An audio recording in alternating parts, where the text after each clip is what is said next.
O livro Da Palmatória à Sedução, da professora Nilza Rezende, publicado pela Cátedra Unesco de Leitura e pela editora Reflexão, discute a relação dos alunos em relação ao trabalho, ao estudo e à leitura. Ouçamos o que ela nos traz. A minha satisfação é muito grande, porque eu gosto do que vai acontecer aqui hoje. É uma palavra-chave, que é a palavra contraponto. Adoro essa palavra. Nós vamos, através da fala da Nilza e do professor, nós vamos pensar, refletir um contraponto entre Brasil e França. Aqui está a brasileira, e o professor francês já está vindo com o SICA. E nós também vamos refletir um contraponto entre literatura e professores. O que é, lá vocês viram o cartaz, né, receberam um título, o que é que o professor faz pela literatura e o que a literatura faz pelo professor. Ou o que poderia ser feito. Nós todos temos uma porção de coisa para pensar sobre isso. A Nilza vai botar fogo nessas reflexões, nesse debate, nessa conversa entre nós. Nilza é especialista em pensar a questão da literatura, envolvida com todos os públicos, mas especialmente com os professores. Ela vai dizer direitinho, mas eu queria só fazer o cenário maior, que essa reflexão que ela apresenta aqui hoje, para a gente conversar, é fruto da dissertação dela de mestrado, orientada pela professora Eliane Yones. Então, Nilza vai discutir conosco, vai apresentar algumas considerações, e a gente, claro, convida vocês a apresentar outras, a respeito desse contraponto entre literatura e professor. Combinado assim, é para a gente ficar bem à vontade, não é, Nilza? Vocês vão ver a fala da Nilza, é uma fala gostosa, como se a gente estivesse mesmo na nossa sala, e é assim que a gente gosta aqui. Então, Nilza, nossa companheira de pensamento, nossa companheira de paixão, nossa companheira também de uma opção de besteira, não é? Muitas besteiras, besteiras boas aqui da cátedra, e companheira dessa reflexão que é tão séria, não é? A questão do que nós professores, estamos fazendo pela literatura e o que é que a literatura faz por nós, tá bom? Temos muito prazer em estar com vocês aqui nessa nova versão do Infanturas. Espero que quem ainda não esteve, esteja sempre aqui conosco para essas discussões, tá bom? Seguir a Nancy é uma coisa, né? Eu sempre disse, sempre quando eu escuto a Nancy, ela dá uma tal importância às palavras, eu sempre fico assim, boquiaberta. Então hoje, acho que é a primeira vez que ela me apresenta, então é uma honra, um privilégio, dá até um arrepio, aquela fala de uma coisa assim, transforma tudo em bonito. É verdade. Então, obrigada, Nancy, acho que... Com licença, eu só vou passar para as senhoras a listinha para assinar para aqueles que têm interesse no certificado. O nome e o e-mail que nós vamos preparar. Vocês passem, por gentileza. Então, gente, como a Nancy colocou, a minha dissertação de mestrado é sobre a imagem do professor na literatura brasileira. Mas essa questão começou na minha cabeça muito tempo antes de eu fazer o mestrado, que não tem tanto tempo assim. Eu terminei o mestrado aqui em 2008, quando eu decidi voltar para a universidade, né, depois de estar fazendo outras coisas. Era diretora de marketing de uma empresa, de coisas que não tinham muito a ver com letras, eu resolvi fazer esse retorno. E eu voltei lá atrás, quando eu me formei em letras e comunicação aqui, fui dar aula no Colégio de São Paulo, que era ali no Arpoador, no Arpoador, né? E começando na escola, cheia de entusiasmo, cheia de vontade, sempre quis ser professora, eu levei meus alunos, eu dava aula para 3 turmas da 5ª série e para 3 turmas da 7ª série, hoje 6º e 8º ano. E levei para um teatro no centro, né? Apesar dos outros professores falarem, isso aqui você está chegando, está cheio de gás, está cheio de entusiasmo, não faz mais isso, a gente já fez, né? Os professores um pouco desiludidos com a carreira do magistério, eu peguei aquelas turmas e resolvi ir para o teatro no centro. E quando eu cheguei lá, quer dizer, eu sabia um pouco sobre a peça, tinha lido, a peça era uma peça na época premiada, mas eu não sabia totalmente o conteúdo dela. E quando eu cheguei lá, a protagonista da peça era uma professora absolutamente ridícula. Era aquela professora que premiava, oi, todas lindas. Era a professora que premiava aluno ruim, era a professora que castigava aquele aluno esperto, mas que fazia uma certa indisciplina. E os alunos se divertiam com a professora, né? Tá vendo, professora, como é que é, não sei o que e tal.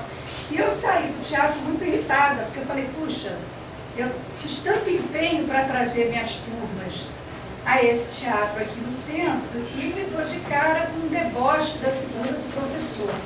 Eu guardei aquilo criou um impacto em mim muito desagradável. E depois eu comecei a ficar atenta a essas coisas, a essas falas sobre a imagem do professor. Eu me lembro que na época eu tinha um plástico, que era muito comum, né? Na época a gente ter plástico no carro, e era hei de vencer, mesmo sendo professor.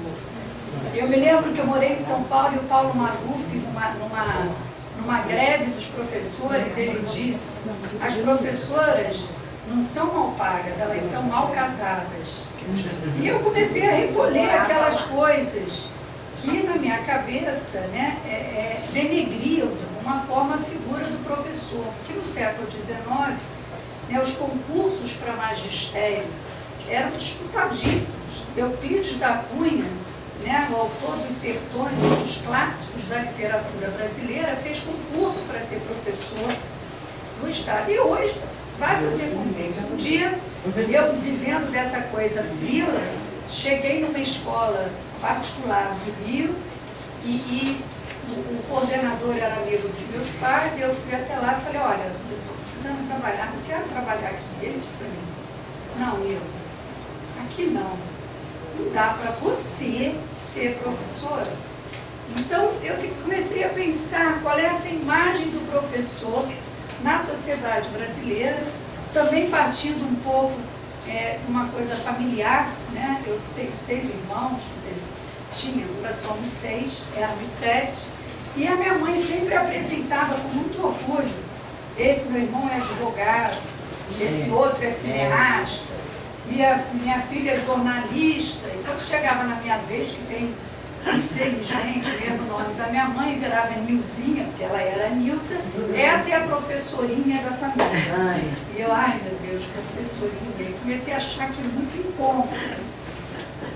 Guardei, apesar de gostar da sala de aula, eu acho que isso tem um peso sobre a tua cabeça, sobre o local em que você está, guardei tudo aquilo, e quando eu voltei a fazer a dissertação ao mestrado aqui na PUC, eu propus a Eliana fazer uma pesquisa sobre a imagem do professor na literatura brasileira, né? Até porque eu já vim com uma bagagem literária, já escrevi alguns livros e me interessava trabalhar muito mais a literatura como texto do que a questão teórica da teoria da literatura. A partir de alguns teóricos, né, na construção da tese. O primeiro deles era Bakhtin, que diz que todo texto é polifônico, né? Todo texto é ideológico, ou seja, você não pode dissociar o conteúdo ideológico do texto da própria linguagem, né? Então não existiria, assim, simplificando, um texto absolutamente neutro, voador, que não refletisse nada, que não fizesse um jogo intertextual com outras coisas, que não especificasse de onde você é. Agora, o ganho da literatura é que simplesmente ela perpassa tudo isso, né? Os clássicos estão sempre sendo lidos, relidos, revistos. Então, eu parti de alguns desses conceitos que me permitiriam analisar esse texto. Um outro, né, que é a tal da teoria da recepção, que diz, né, que, simplificando, que um texto ele é atualizado a cada leitura. Então você lê como um quadro, né?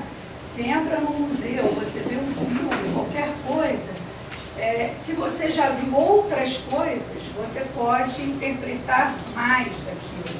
Né? Se você vira um quadro e sabe que ele faz referência a um outro pintor, e olha, ele está brincando com aquela pintura, está fazendo uma blague, tem alguma coisa.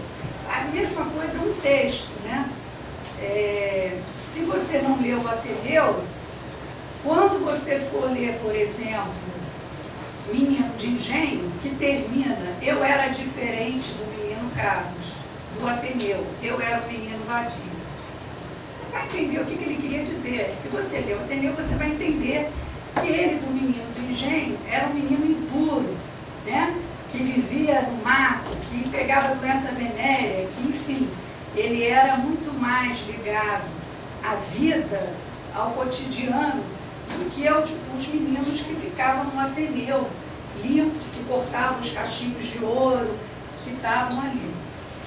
E também me coloquei numa posição de pensar que o texto, que entender um texto, interpretar um texto é construir e não entender, né? Que a interpretação passava de uma coisa, e cada um pode interpretar um texto, claro, o texto impõe limites, mas essa interpretação é única, né? Única no sentido, ela é única porque ela é diferente das outras, eu posso perceber coisa que os outros não percebam, e ao mesmo tempo ela é coletiva, né? Porque essa interpretação que eu faço é marcada pelo momento que eu vivo, pela sociedade que eu estou, pelos livros que eu li, pelos livros que eu escrevi, enfim. Meu capítulo 2, esse texto meu, aliás, vai sair agora pela Cátedra Livro, deve sair, eu acredito que eu já vi a capa, ficou linda de morrer, a gente vai ter um lançamento, ou esse mês, ou mais provavelmente, eu acredito, em outubro. Então tem essa parte da teoria toda.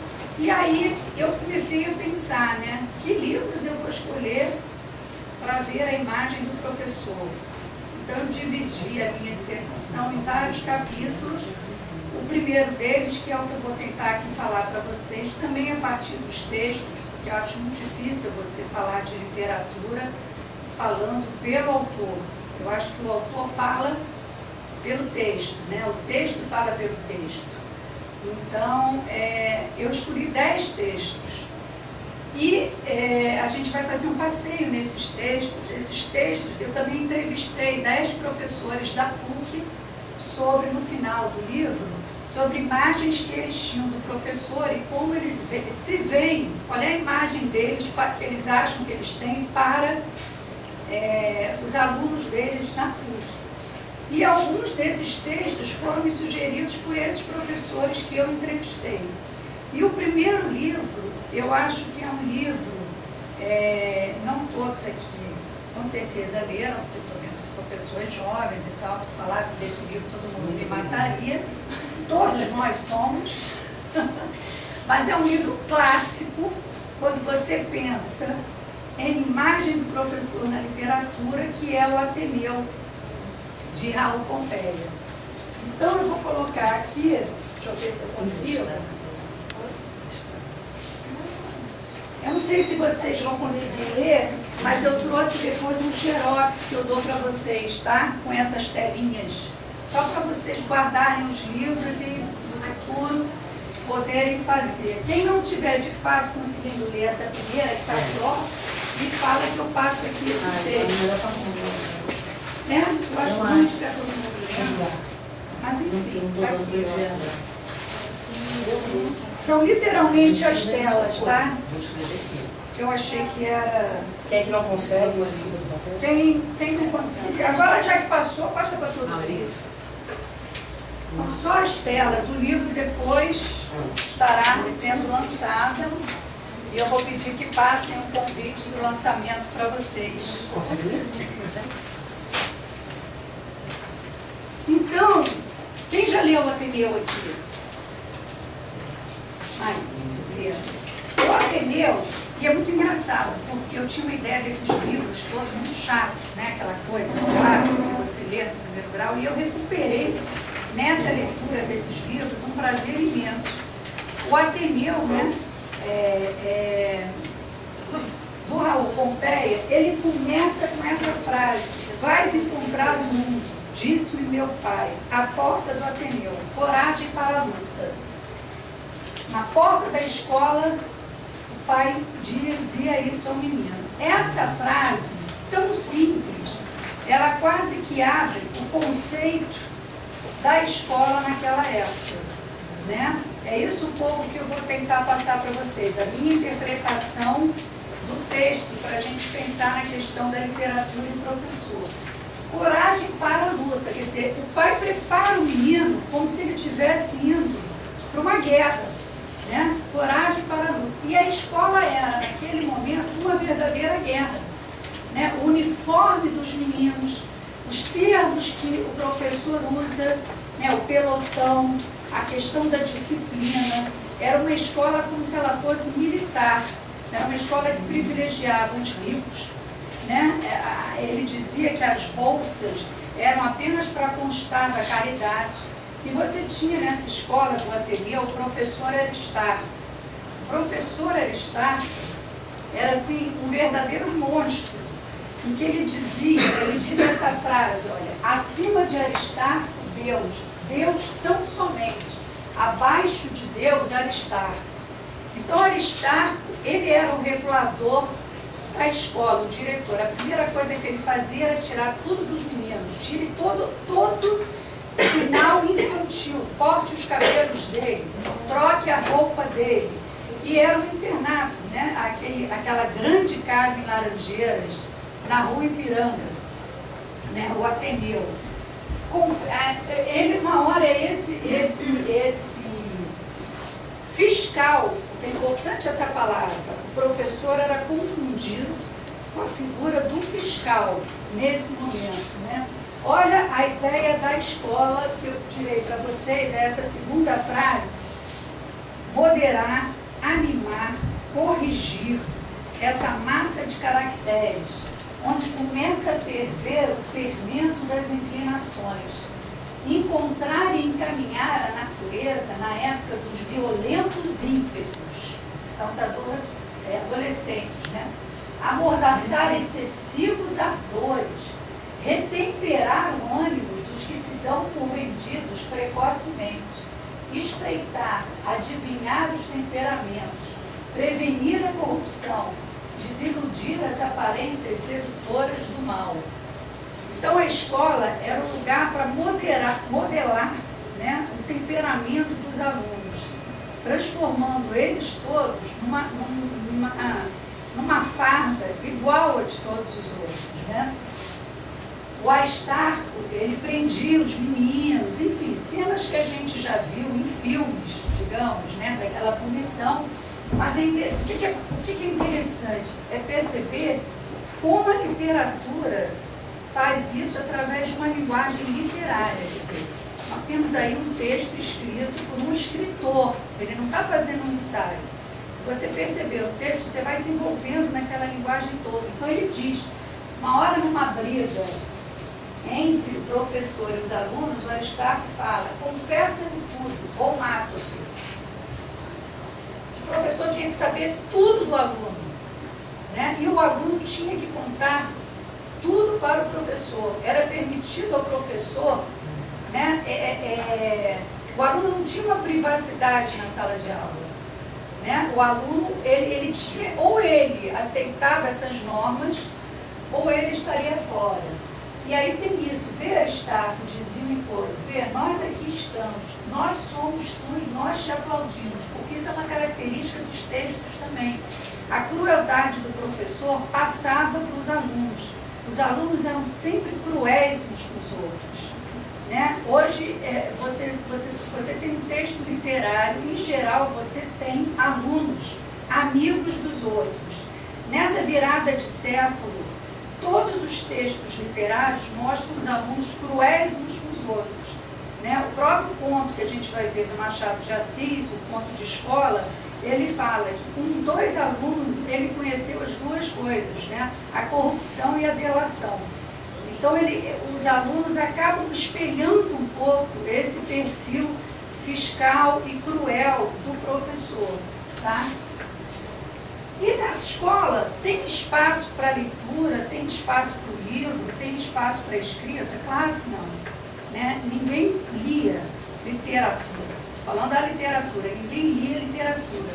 O único livro que aparece no livro do Ateneu inteiro era o livro em que os professores anotavam as falhas dos alunos. Aquele livro, o famoso livro preto, hoje o professor ainda anota um pouco assim, né? Quer dizer, o único livro que você vê era esse, um livro de lembranças, comprido e grosso, capa de couro, rótulo vermelho na capa, ambos do mesmo sangue. Repara bem como ele vai usando as palavras que remetem à batalha, à luta, né? Todo isso que é importante, eu vejo muito isso quando eu dou as oficinas de conto, né? Como escrever, você tem que buscar um campo semântico daquilo que você está falando. Está aí a coisa do escritor, quer dizer, ele escolhe as palavras que vão remeter ao que ele disse na primeira linha, coragem para a luta, né? Então, ambos do mesmo sangue. Na véspera, cada professor, na ordem do horário, deixar ali a observação relativa à diligência dos seus discípulos. Era o nosso jornalismo. O livro aberto, com as sombras das caixas encantadas dos contos de maravilha, nascia, surgia, avultava, impunha-se a opinião do Ateneu. Rainha caprichosa e incerta, tiranizava essa opinião sem corretivo como os tribunais supremos. Espetáculo esse parágrafo, não, Nancy? Sim. Cara, me arrepia como o escritor coloca o seguinte: ao invés dos contos de maravilha que ele está falando, né, dos contos de fada, nascia, olha a progressão dos verbos, né? Nascia, surgia, avultava, impunha-se. É uma linguagem realmente batida da guerra. Né? É uma linguagem do texto que mostra uma tensão. Né? Ele não está falando uma coisa carinhosa, molenga, nada disso. Ele usa os verbos nascia, surgia, avultava, impunha-se a opinião do Ateneu. Rainha caprichosa, ela tiranizava sobre nós. Então, nesse primeiro momento, é esse professor que aparece, a tirania, a injustiça e o terror. Depois, então, desse livro, aqui eu coloquei essa imagem, que é desse livro aqui, não sabia onde é que a gente ia estar, que é o Conto de Escola. Não sei se vocês conhecem esse conto do Machado. Conhecem? Alguém já leu? Lindo esse conto. É só baixar pela internet, só pedir Conto de Escola Machado de Assis, que ele vem. Isso aqui é a ilustração de Nelson Cruz, que eu acho que essas ilustrações servem não só para esse conto, como servem para toda a imagem do professor no final do século XIX e início do século XX no Brasil. Olha as imagens que eu vou mostrar para vocês. E já entrando no ponto de escola, deixa eu ver só uma coisa. Então é isso mesmo. Já entrando no ponto de escola aqui, que eu vou escrever para vocês. Esse menino, que era o pilar, de um lado da vida dele, está isso aqui, né? Ele tem a pipa, ele tem o sol, ele tem a cidade. E do outro lado, ele tem... Peraí, tem uma imagem aqui que eu acho espetacular. Essa imagem. Então, como é que o ilustrador pesca o texto do autor, né? Se o mundo do lado de fora é colorido, é claro, a escola aparece, ele não escolheu o marrom à toa, né? A escola aparece escura, sombria, marrom, fechada, né? Nesse aspecto, né, da coisa triste, né? Hoje você entra na escola e a quantidade de coisas pelas paredes, né, de enfeites, a gente está vendo aqui, sempre tentando quebrar esse ar da austeridade que as escolas do início do século tinham no Brasil. Né? Eu sei, meu pai que estudou em colégio interno de São João del Rei conta dos longos corredores da escola, escuros, né? As pessoas tinham medo, sabiam que a escola era um lugar sério para fazer homens, né? Vai para a luta e vai com coragem, né?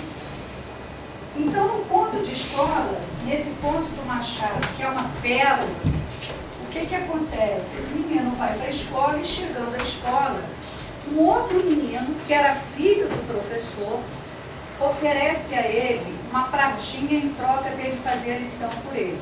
Quer dizer, o filho do professor era o que não sabia a lição.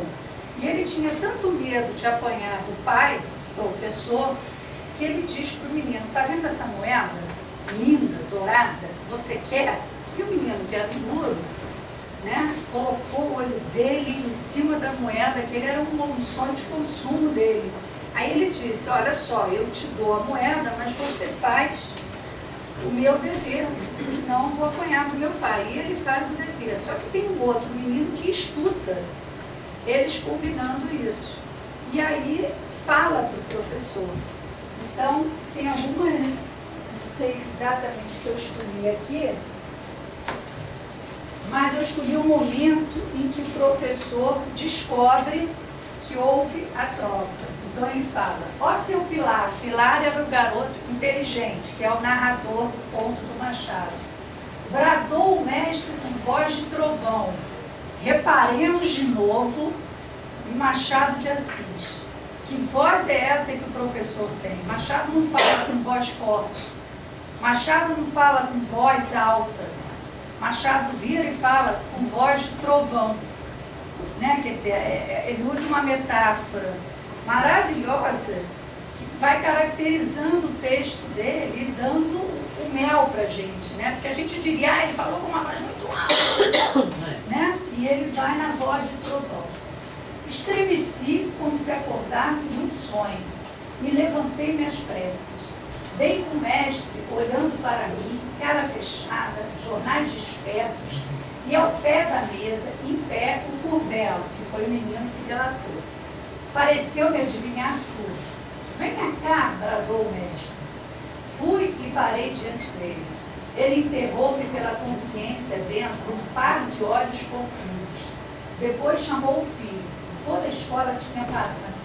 Ninguém mais lia, ninguém fazia um só movimento. Eu, conquanto não tirasse os olhos do mestre, sentia no ar a curiosidade e o pavor de todos. Então o senhor recebe dinheiro para ensinar as lições aos outros? Disse-me o Policarpo. Eu? Dê cá a moeda que esse seu colega lhe deu, clamou. Não obedeci logo, mas não pude negar nada. Continuei a tremer muito. Policarpo bradou de novo que lhe desse a moeda, e eu não resisti mais. Meti a mão no bolso, vagarosamente, saquei-a e entreguei-a. Ele examinou de um lado e outro lado, bufando de raiva. Depois estendeu o braço e atirou à rua.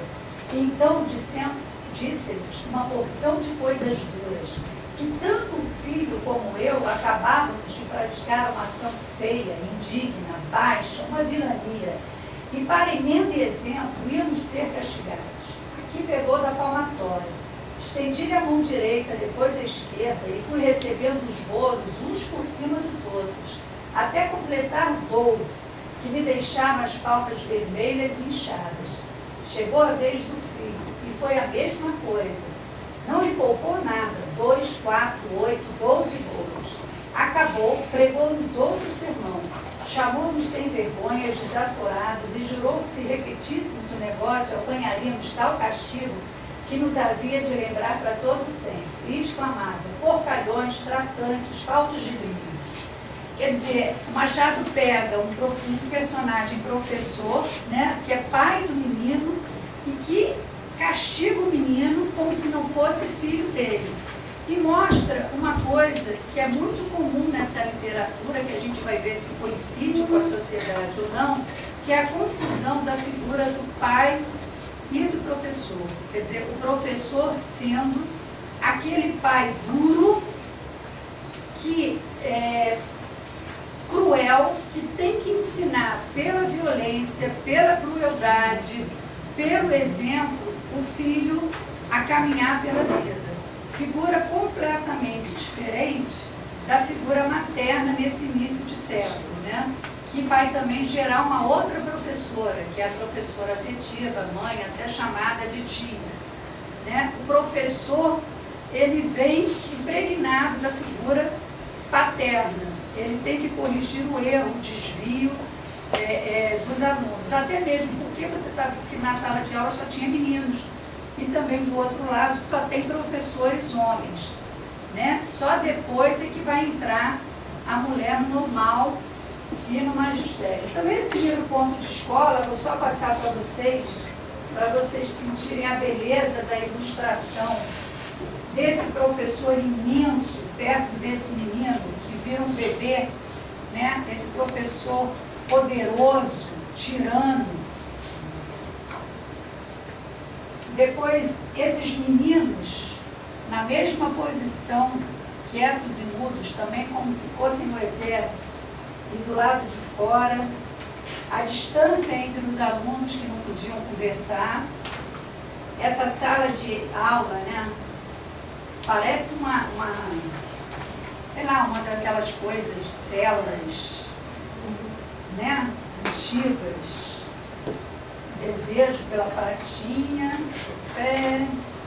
olha lá, troca, esticando. Você vê, né, essas janelas com azul do lado de fora, fechadinho, né? Essa escola marrom com aquele azul lá longe.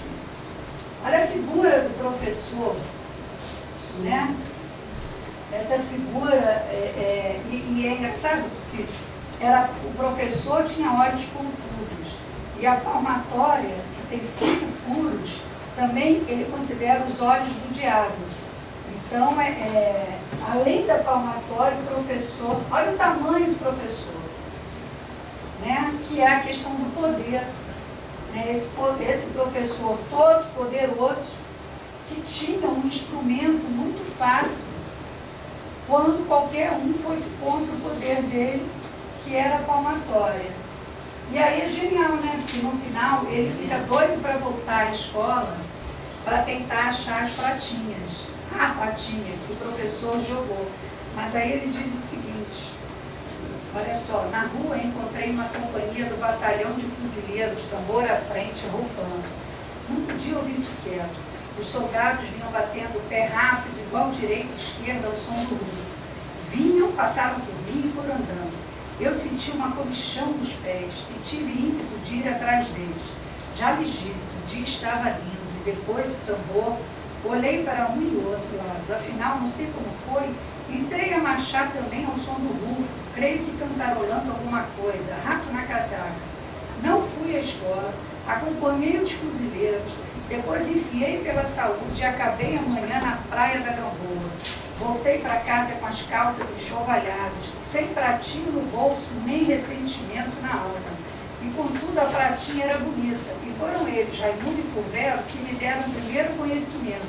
Um da corrupção, outro da delação, mas o diabo do tambor, quer dizer, a música era até muito mais interessante, né, do que a questão da moeda. Um outro texto que eu estudei, né, essa aqui é a imagem que vocês já viram. Um outro texto que eu estudei são os 2 livros do José Lins do Rego, O Menino do Engenho e O Doidinho. Alguém leu? Descubram José Lins do Rego. Eu acabei de redescobrir com essa tese e virei fã. E o José Lins do Rego, que foi um autor completamente largado a segundo escalão no time dos autores brasileiros, da época dele, Graciliano Ramos, grande autor, o Zé Lins do Rego foi deixado de lado, até porque ele tinha uma coisa muito do regionalismo, e isso para o Rio e para São Paulo era uma coisa menor, né? Então, Zé Lins do Rego agora voltou à moda, digamos, né? Os livros estão sendo relançados, uma coleção linda de morrer, e ele é um escritor que é uma delícia Eu dei num clube de leitura ano passado, fora uma das alunas que falou, mas para que eu estou lendo isso? Isso não tem nada a ver comigo, com a minha vida. Porque é isso também, você está lendo uma história que não tem nada a ver com o Rio de Janeiro do século XXI, né? Mas é uma leitura assim, que você vê como o cara sabe escrever, ele conta a história, é gostoso de ler, você se sente 15 anos, com 15 anos lendo uma história, e é um exímio contador de histórias, e por isso realmente ele está sendo revalorizado. O que é um menino de engenho?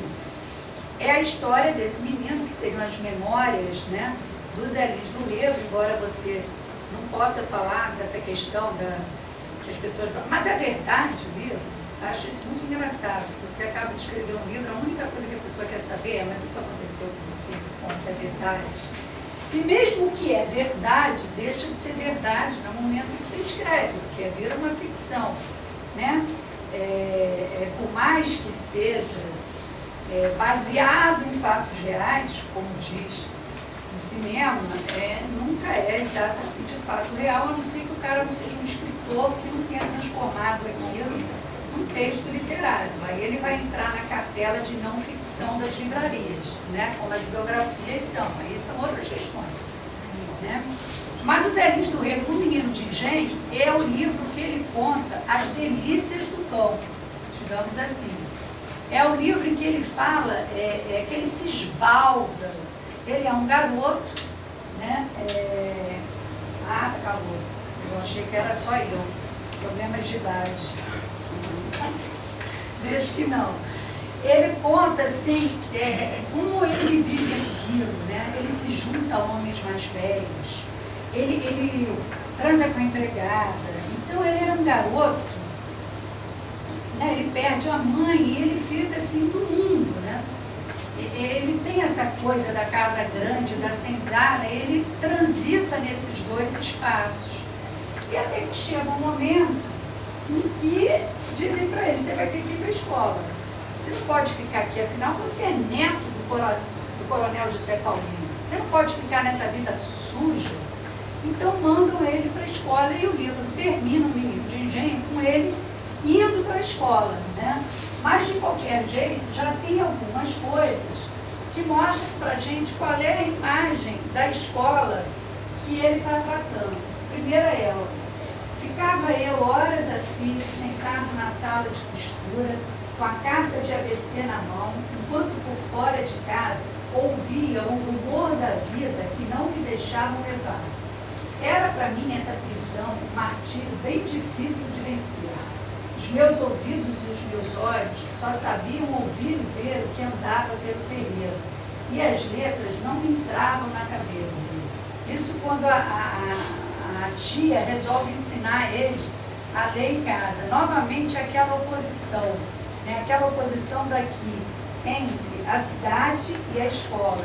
E aqui também a oposição entre o campo, né? Onde você tinha essa liberdade, e as letras, o martírio, né? O sofrimento. Quer dizer, aí a gente vai ver até que ponto, até hoje, será que essa polarização ainda existe? Né, entre a escola, o lugar da tortura, e a vida, o lugar da liberdade? A minha primeira paixão tinha sido pela bela Judite, que me ensinara as letras no seu colo. Desculpa, gente, não vou ali uma referência. Aí ele vai ter aula com a Judite, né, tudo em casa, e aí ele se apaixona pelo seio da Judite. Ele fica triste quando ela conta que apanhou, né, do marido, enfim. Zé Guedes, ele chama, era o meu professor de muita coisa ruim, professor das mulheres, que leva ele. E aí, olha o final. Agora o colégio iria consertar o desmantelo dessa alma descida demais para a terra. Alma descida demais para a terra. Quer dizer, alma pecaminosa. Aquele menino, ele era esperto para a idade, ele estava metido com gente que ele não deveria estar. Ele já pegou a tal da doença venérea. Isso era um escândalo. Ele neto, escândalo porque ele era neto do coronel Paulino. Não escândalo para o menino se ele fosse lá o filho do lavrador. Queriam podar os galhos de uma árvore para que seus brotos crescessem para cima. Quer Quer dizer, a função da escola, podar os galhos da árvore. A função da escola, transformar o temperamento libertário do menino num temperamento, numa forma, né, de galhos cortados. Né? Quando voltar do colégio, vem outro, nem parece o mesmo. Então, tinha esse desejo do colégio, né, que tem muito claro no Cazuza. Ele que a gente também vê, ele vai para a escola só para sair das roupas de vestidinho e botar as calças compridas. E ele volta feliz da vida quando ele acha que ele foi um menininho e ele volta um homenzinho. Então, essa passagem da escola. No doidinho, né, por que o menino recebe esse apelido de doidinho na escola? Justamente porque ele era um transgressor. Né? Ele já sabia mais que os outros meninos. Tanto que ele termina Menino de Engenho dizendo que ele era muito diferente do Sérgio do Ateneu. Ele era um menino vadio. Então, esse menino, né, era esse menino. Aí, olha a escola. Alguém quer ler? Alguém está conseguindo ler aí? Alguém quer ler? Alguém quer ler? Eu posso ler. Então, leia aí esse primeiro. Pode seguir aí no teu texto mesmo. De tarde eu fui dar minha lição. Levava o coração aos salvos, como nas noites em que acordava com quartos escuras. Errei a lição toda. Sabia quase que decorada a história de Júlia, a boa mãe. O medo, no entanto, fazia minha própria correr demais, a memória própria correr demais, e saltava as linhas. Leia devagar, para que esta pressa? Foi pior. A língua não me ajudava. Quando vi, foi ele com a palmatória na mão. Levanta-se. Não soube mais o que fiz. Senti as mãos como se tivesse com um formigueiro em cada uma, como Chico Vergara apanhado no meu primeiro dia de aula. Pode continuar. O pouco que eu sei ensinou os senhores, e os senhores não aprenderam. Já estava cansado de ensinar a burros terminou, pequenas palavras como se quisesse cortá-lo dos dentes. O Senhor parece um paralítico escrevendo. A liberdade silenciosa do engenho sofria ali amputações dolorosas, preso com os canários dos meus alçapões. Acordava a hora certa, comia a hora certa, dormia a hora certa. E aquele homem piedoso para tomar lições, para ensinar a custa do ferrol e o que eu não sabia, porque não quisera aprender com os meus professores, os que me davam porque eu era o neto do coronel Zé Paulino. Agora não havia mais disso. Era somente um Carlos de Melo como os outros, menino atrasado, o segundo livro de leitura, quando existiam menores no coração. E aos poucos, com o valor da dor que viesse ficado devagarinho, a saudade do Santa Rosa me invadiu a alma inteira. Santa Rosa era um engenho, né? Meu avô, os moleques, os campos, as negras, o gado, tudo me parecia perdido, muito de longe, e de um mundo a que não podia mais voltar. Comecei a chorar por ver os travesseiros, mas o choro era daqueles que me violava o silêncio, e cortei os soluços na garganta. Ah, é lindo esse texto, né? Lindo. Eu acho uma emoção, fico com vontade de chorar junto com esse menino, né? A saudade do colégio. Agora, aí o menino do engenho, o Zé Lins, ele vai ter um professor e esse professor vai introduzi-lo na literatura, porque isso é uma coisa muito interessante também, né? Como esses professores, por mais que fossem, entre aspas, bandidos, no sentido de cruéis aos alunos, são eles que indicam aos alunos que eles têm talento para escrita, tá? Então, ele coloca isso, olha, os poetas, os escritores me pareciam sempre gente que andava por cima de todos nós. Olha que coisa linda, ele não diz que eles eram longe, ele não diz que ele não conhecia os poetas, ele diz que os poetas eram gente que andava por cima de todos nós, quer dizer, eram superiores, eram... O próximo livro... Posso fazer só uma perguntinha? Pode. Esse doidinho também é dos alunos do livro, Isso, né? isso. Mas seriam experiências pessoais deles também, ou não? Sim, se você partir, Zé Lins do Rego escreveu o livro de memórias dele, mas tem toda a questão da memória ficcionalizada. Eu acabei de me lembrar que mas seria Dois livros, não é a mesma coisa, um é complemento do outro. Não, porque assim, esse daqui seria quando ele não queria teria ir para a escola e o doidinho teria Ele na escola. Pela escola. Não, mas ele não está se encantando, não. Ele começa detestando a escola. Não, mas no decorrer não. Ele absolve alguns professores, mas ele não se encanta, não. Tá? Olha só, o Cazuza eu vou passar, porque a gente novamente, estou aqui preocupada que daqui a pouco vai chegar o outro convidado. Vocês têm aí, o Cazuza é uma reiteração desse professor violento, autoritário. Eu acho essa cena só uma cena, porque isso para mim é uma cena. Eu vou ler só isso aqui que eu acho uma coisa linda. Olha só. Já sei, disse depois de encarar o filho. Foi ele que fez alguma. Pai falando. É a minha vergonha, professor. Esse menino é a minha vergonha. É mesmo, afirmou João Ricardo. Não é mais possível aturar. Leve-o de uma vez. O senhor é pai, pode fazer o que quiser. Eu é que não posso mais fazer nada. São 3 anos. Durante 3 anos, castiguei-o, dei-lhe bordoada, fiz tudo que estava nas minhas forças e nada, absolutamente nada consegui. Leve-o, que eu perdi completamente a paciência. O Chico Lopes machucou nervosamente o chapéu nos dedos e rebateu energicamente. Não, professor. O senhor vai ficar com ele, o senhor vai dar ensino. Por que não? Porque tem medo de esbofeteado demais? Não tenha medo nenhum. Dê-lhe a bordoada que quiser, está autorizado por mim. Então, o poder desse professor, né, que o próprio pai autoriza. Você pode bater, você está autorizado por mim. Se é para fazer do meu filho um homem, se é para fazer o meu filho ter, como dizia Graciliano Ramos, o controle das armas terríveis, eu aceito. Faz o que você achar melhor, né? E aí no final ele diz, olha, este é o Cazuza, ele não é mais criança, agora é um homenzinho, assim termina o livro, né? Depois que ele vai para a escola, agora que homenzinho é esse? E aí eu peguei 2 livros de Graciliano Ramos, que são São Bernardo e Infância, não sei se algum de vocês já leram, 2 obras-primas da literatura, maravilhosas, de São Bernardo. São Bernardo é a história, né, de um fazendeiro, tem um filme até, de um fazendeiro, e ele, em determinado momento, ele é um fazendeiro grosseiro, ele resolve se casar. E ele conhece uma professora da escola normal.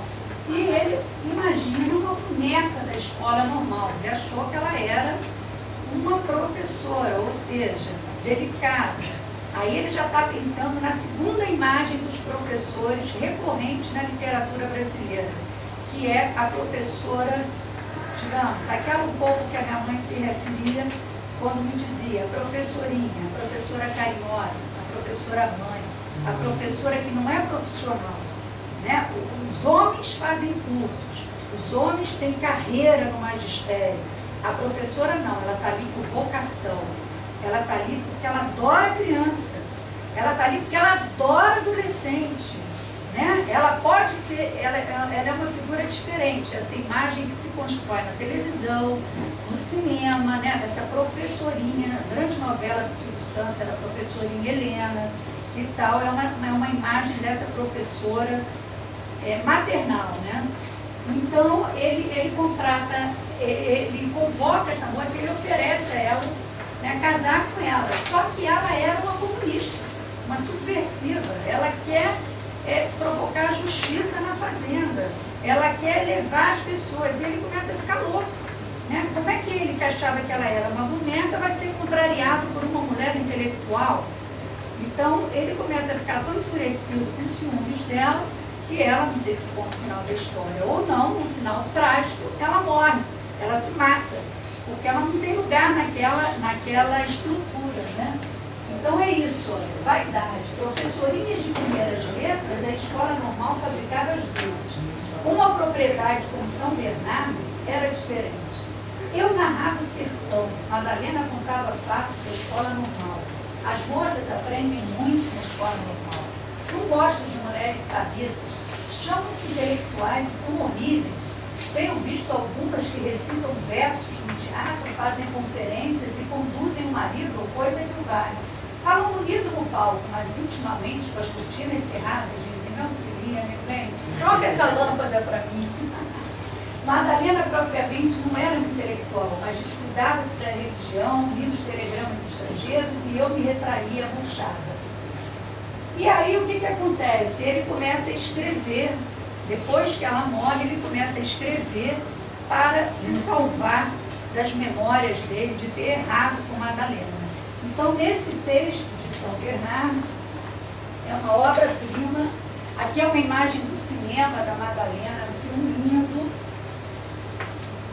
Temos o seguinte, que é o Infância. E aí, só vocês têm esse texto aí no livro, estou vendo que o Cida chegou.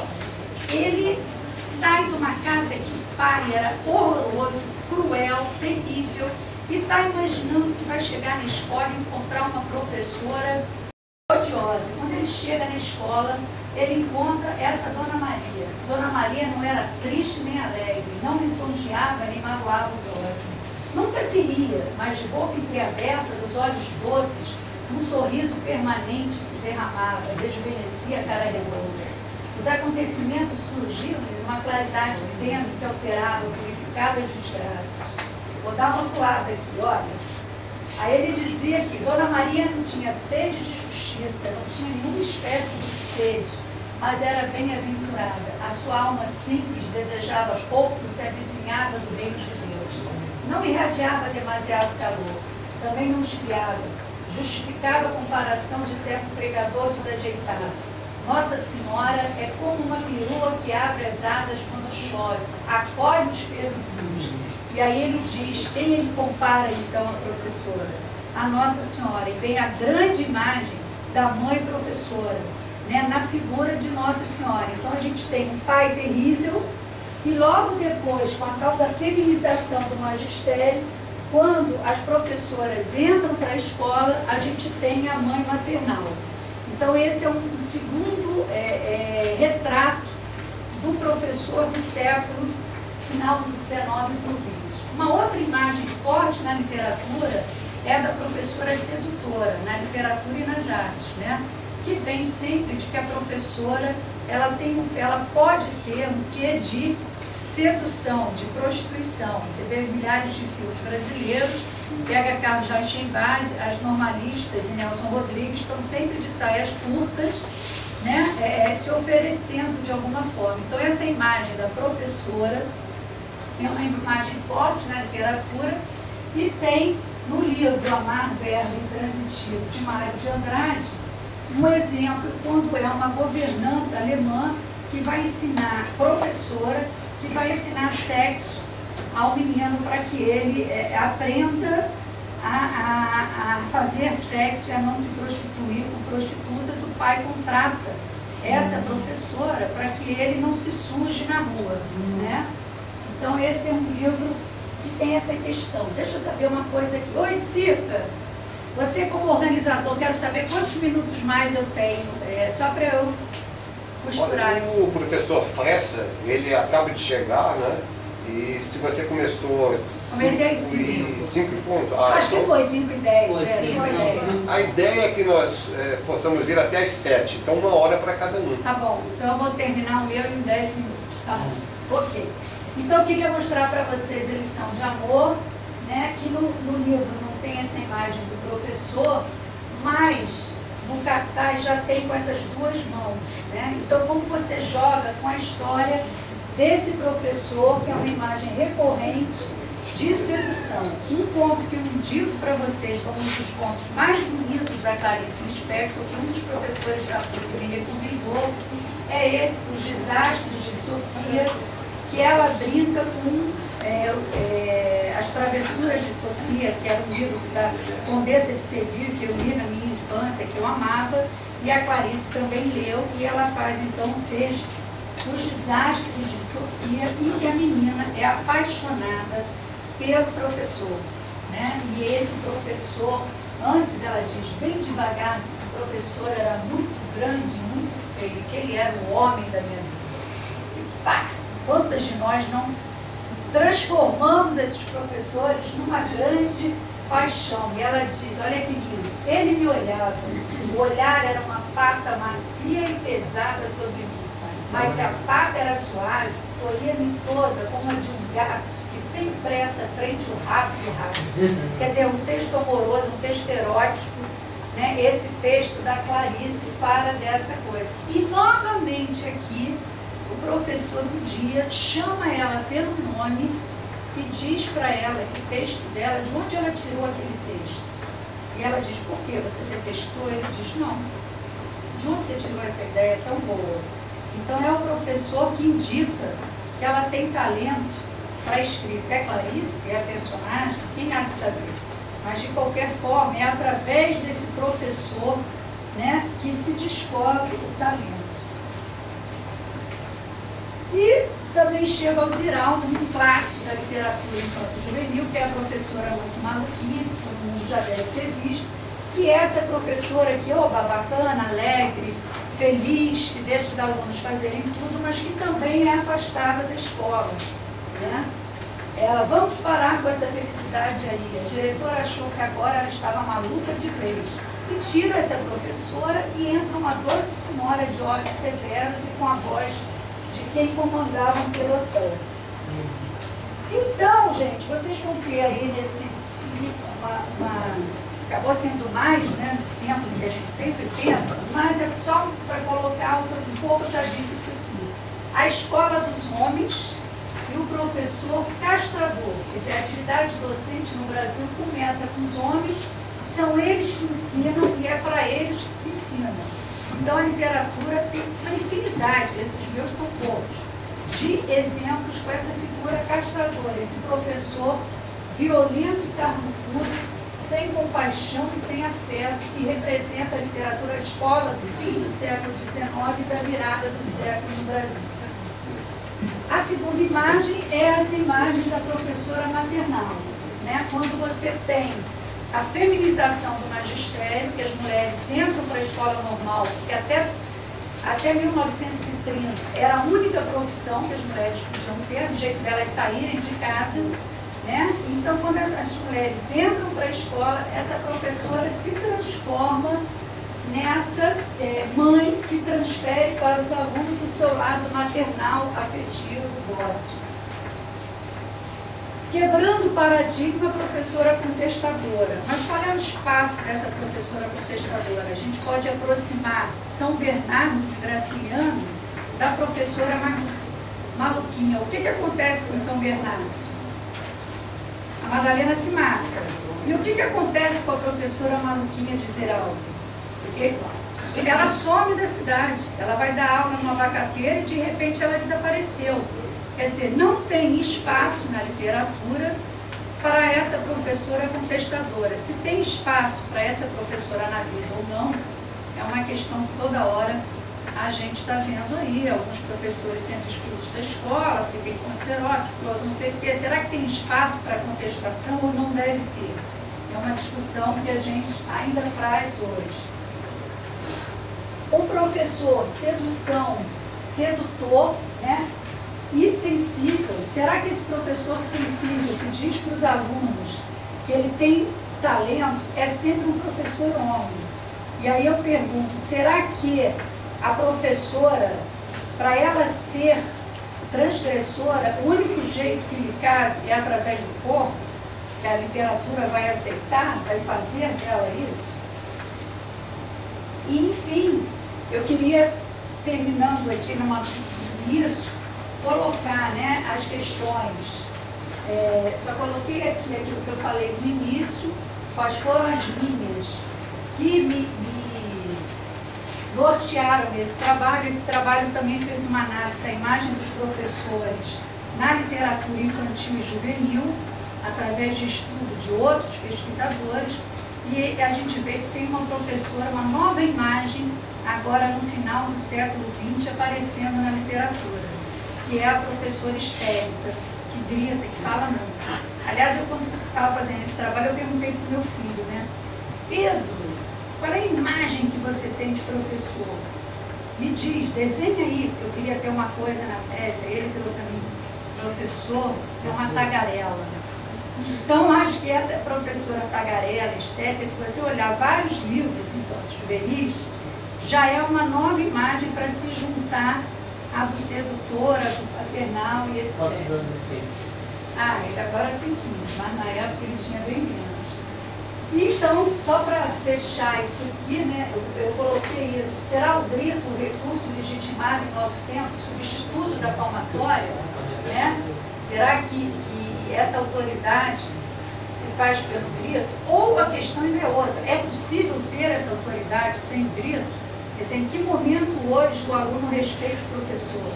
Né? Como respeitar essa figura que vem sendo dilacerada há mais de um século e que a literatura apenas espelha, né? Porque é óbvio que, aí você pensa, a literatura está provocando a discriminação ou é a sociedade que está se refletindo na literatura? É um caminho exatamente da questão ideológica polifônica, um vai refratar o outro, né? E um professor que se torna sagrado, mesmo quanto diabólico, porque é com ele, é dele, através dele, que o menino aprende a ler e escrever. E é através dele que vem o aviso do dom da escrita, a arma terrível que falava Graciliano Ramos. Então, eu acho que é um trabalho muito rico, me deu maior vontade de continuar isso. Né? Eu acho que a gente tem que ficar atenta a todas essas coisas. Outro dia eu fui ver, agora está no cinema, mas estava em teatro, Minha Mãe é uma Peça. Que profissão tinha a mãe? Não sei, não vi no cinema, mas no teatro. Ela era ridícula professora. Né? Então você tem que reparar como essa questão do professor vem se espelhando na arte e que, por outro lado, se responde com a desvalorização da figura do mestre na sala de aula e como virar o jogo, que também, de alguma forma, a literatura pode vir antes virando esse jogo ou pode vir depois. Os textos são maravilhosos e eu indico para vocês. Obrigada, gente. É isso. Alguém tem esse papelzinho? Aqui serve só para vocês. Você pode tirar uma curiosidade minha? Posso. É sobre os professores que você entrevistou. Falou que eram todos da PUC. Isso. Daqui. De letras? Não, de diferentes departamentos. E como você os escolheu? Já tem? Não, eu escolhi porque eles eram professores que se preocupavam com a formação de leitores, que gostavam de literatura e que me foram indicados para eu ir atrás e me receberam. Então tem a professora Solange Jobim, que é a professora de psicologia. Tem, deixa eu te dizer quem são eles, rapidamente, para a gente terminar aqui. Dissertação aqui. Ai, gente. Olha, tem os professores Eduardo Jardim, que é de Sociologia, Solange Jobim, que é de Psicologia, a Eliane Junqueira, que é de Direito, a Júlio Diniz, que é de Letras, o Luiz Antônio, que é de Artes, a Eliana Nunes, que é de Letras. Isso. Então tentei pegar alguns, e um professor que não quis ser identificado, que era de História. Então tentei pegar a imagem deles. Como professor, a imagem deles, dos professores que eles tiveram, né? Quem foram esses professores, em que momento eles desejaram ser professor, né? E como eles veem a questão do professor hoje no Brasil, uma questão mais política, mais ideológica, como fazer para transformar isso. Mas aí a tese está exatamente no livro que vai sair nesse mês que vem. Tenho o maior prazer de receber vocês aqui. Tá bom? Obrigada. Com esta palavra da professora Nilza Rezende, aprendemos a estabelecer as relações que nos cabem como pedagogos e como orientadores e mesmo aqueles que estimulam a leitura entre os nossos alunos. Obrigado.